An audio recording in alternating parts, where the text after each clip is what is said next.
Super weather.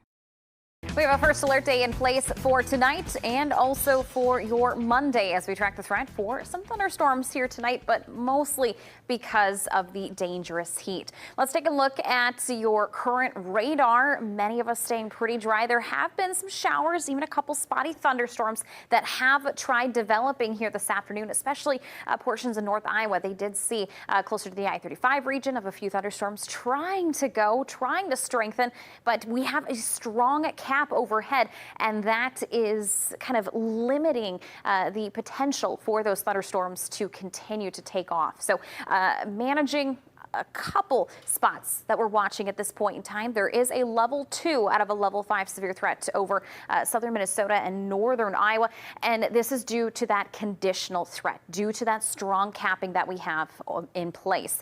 Notice though, off to our east into Wisconsin, we are looking at they are looking at a level 3 out of a level 5 severe threat. Better potential from the Twin Ports through Wisconsin to see the potential for strong severe thunderstorms developing.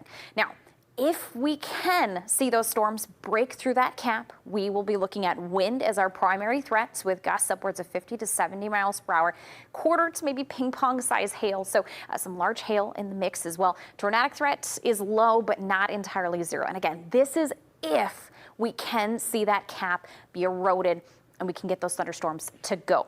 Let's put things into motion, though, with Future Track. Here's kind of what model guidance has been giving us here for southern Minnesota and northern Iowa. Through the next couple of hours, you can see some of those showers trying to go, but really not able to because of that cap in place. Notice though, Wisconsin, they could be looking at a couple waves of some thunderstorms moving through not only this evening, but overnight as well. A few thunderstorms may try and go off to southwestern Minnesota towards the border there near South Dakota. But again, area wide or around all of our area, I think is where we get the thunderstorm activity, not necessarily southern Minnesota, northern Iowa. Wisconsin, like I said, having the better potential for thunderstorm activity, especially heading into the overnight. So I think we're leaning towards maybe a quieter evening, but just in case, keep an eye on the forecast here this evening.